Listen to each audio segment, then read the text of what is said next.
Ô, Caião, seguinte, em Hum. Isaías 59, verso 2, diz que os nossos pecados nos separam de Deus. Em Uhum. Cristo, essa realidade já não mais existe, partindo do pressuposto que Jesus já nos resgatou da maldição do pecado. É Então o pecado assim, já não tem mais o poder de nos separar de Deus, cara, é verdade? não, só tem até a pessoa crer que em Cristo ele morreu, ele acabou, que o pecado foi morto na cruz. Agora, quando você não sabe disso, ou sabendo não crer nisso, você fica repetindo e vivendo na roda do hamster do pecado. Mas o meu pecado faz separação entre mim e Deus, enquanto eu sou um ser como a maioria das pessoas vive, pensando no seu pecado e lidando com o seu pecado como uma coisa que vai definitivamente me botar para longe de Deus durante toda a minha vida. Ou seja, que as nossas iniquidades fazem separação entre nós e o nosso Deus, e os nossos pecados encobrem o seu rosto de nós, para que ele não nos ouça, porque as nossas mãos estão contaminadas de sangue, de maldade, de perversidade, e os nossos dedos de iniquidade, e os nossos lábios de mentiras, e a nossa língua de maldade proferida. Então ninguém há que clame pela justiça, ninguém há que se compadeça em juízo, que compareça em juízo na verdade, pela verdade. Eles confiam no que é. Minha vista está definitivamente cada vez pior. Do que é nulo. E andam falando mentiras, concebem o mal e dão à luz a iniquidade. Ora, chocam ovos de áspides e tecem teias de aranha. O que comer os ovos dela morrerá. E se um dos ovos é pisado, sai-lhe uma cobra. As suas teias não se prestam para vestes, e os homens não poderão cobrir-se com o que eles fazem. As obras deles são obras de iniquidade, obras de violência há nas mãos de todos eles. E assim se prossegue essa descrição. Quem é que, vivendo assim, renovando assim o seu pecado, pode ter vida que tenha paz com Deus ou vida com Deus? Não tem, não tem. Agora, você ficou preso só ao primeiro versículo aqui, o verso 2, É que é isso que ela mal, cita. que é mal de crente também. É pegar um versículozinho e aqui está o verso 2. Eis que a mão do Senhor não está encolhida para que não possa salvar, é o verso 1. Nem surdo o seu ouvido para não ouvir. Isso aí é para gente sincera, está aqui. Pecadores íntegros, sinceros. Deus nunca vai deixar de ouvir. Aí começa uma outra narrativa, tem um mais, tem uma adversativa, mas, no caso de vocês, aí vem essa descrição miliciana, cara. É um negócio horroroso. É iniquidade praticada como deliberação, praticada na cara de Deus, praticada com ódio, com raiva, com sangue, com ameaça, com perversidade, com maldade, com mentira constante. Essa pessoa que vive esse estado na prática do pecado não conhece a Deus e não prova o benefício da graça de Deus. Agora, no dia que essa pessoa, com a integridade de um pecador que se enxerga, se percebe e percebe a sua maldade, como eu já contei tantas vezes aqui, e já até afirmei aquela história do homem que me procurou na Galileia, que viajou comigo, membro do Esquadrão da Morte, e que tinha matado, segundo ele, 77 pessoas no curso da vida, eliminado, exterminado. E ele me ouviu pregar, a gente estava na Galileia, eu me lembro que de manhã eu tinha falado sobre Pedro, em Lucas 5, quando Pedro viu aquela multidão de peixes pulando na rede e tinham pescado a noite inteira sem pegar nada, e quando Jesus disse, lancem a rede outra vez, eles lançaram os peixes, quase afundaram o barco. Pedro ficou tão chocado, viu que tinha algo miraculoso, e chegou na praia e me agarrou e disse, afasta-te de mim, Jesus, porque eu sou um pecador. Aquele cara que empurra, eu não te mereço, puxando, não largando para sempre. Sai de mim! Sai de mim! Porque eu sou um pecador. E o cara, aquilo entrou dele, porque ele disse a minha vontade é dizer, sai de mim! Mas, ao mesmo tempo, é tudo que eu quero, é receber esse perdão. Será que ele cobre pecados de um homem como eu?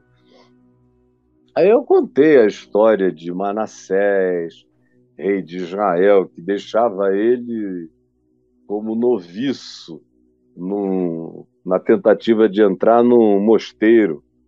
E eu contei tanta história braba para ele e fui dizendo, olha só, Paulo era do Esquadrão da Morte de Jerusalém. Ele mesmo diz que matou, ele próprio matou muita gente.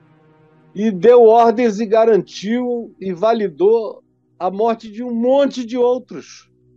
E tinha autorização para matar, justiçar, prender, fazer o que quisesse.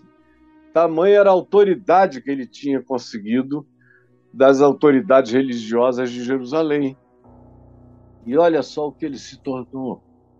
E como a graça de Jesus fez o cara falar as coisas mais impensáveis até então.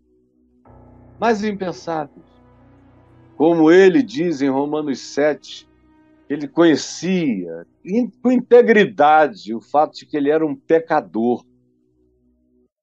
É uma confissão de integridade total. Porque a primeira sinceridade que eu tenho que ter é com o meu próprio estado de ser pecaminoso.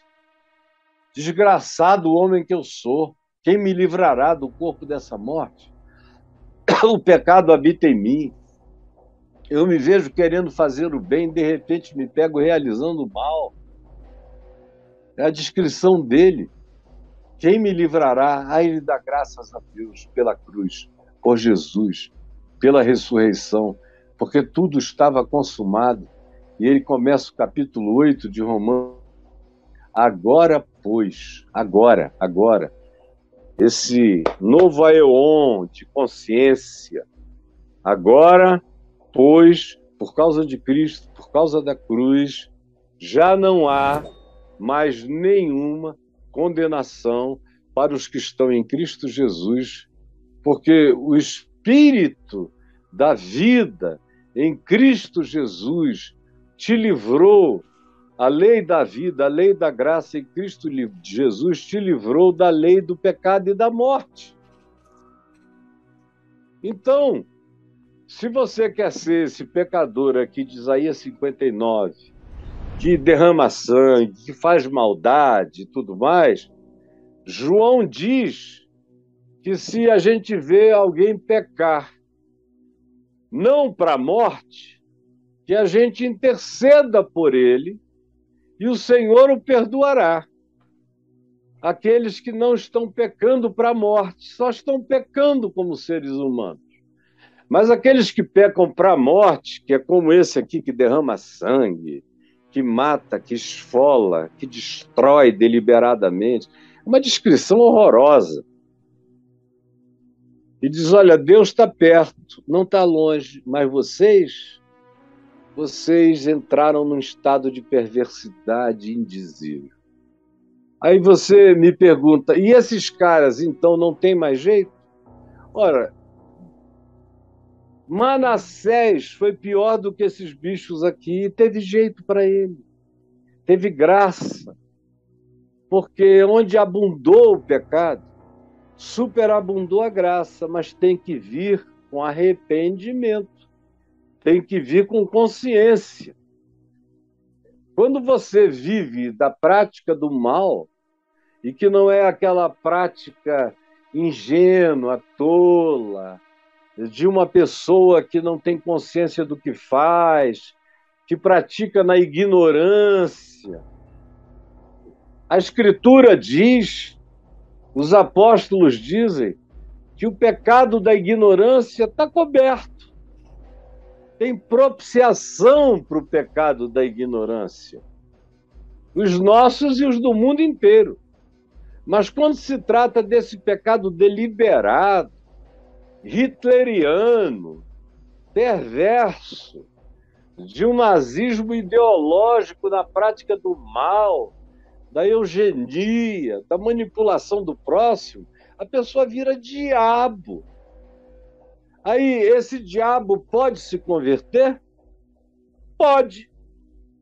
Num milagre extraordinário, como de Manassés, como na vida de Paulo, como na vida de tantos outros, que passaram por uma metamorfose, deixaram para trás a lagarta venenosa e sofreram a angústia do arrependimento no casulo da dor de consciência e encontraram um lugar de arrependimento diante de Deus.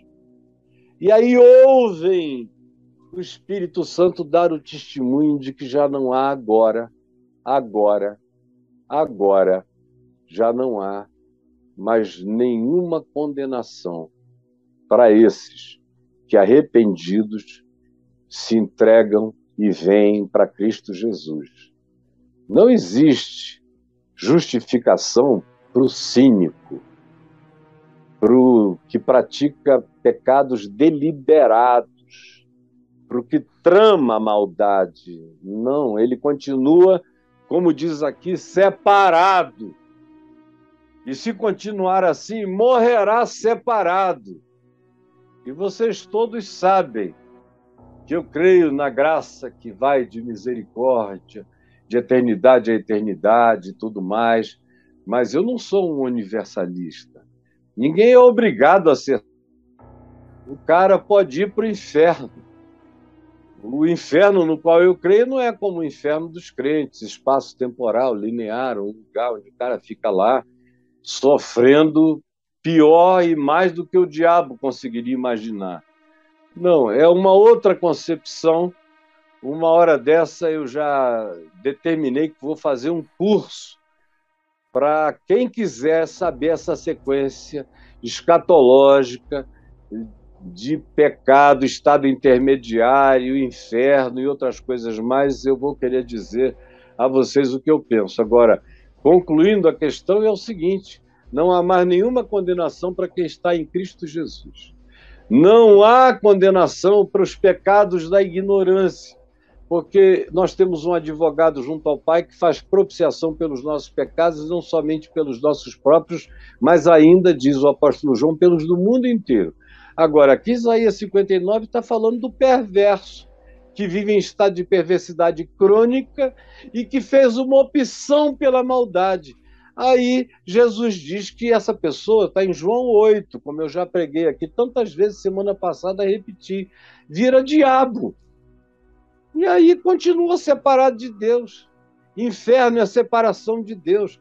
Esse tipo de vida já é inferno. Já é inferno.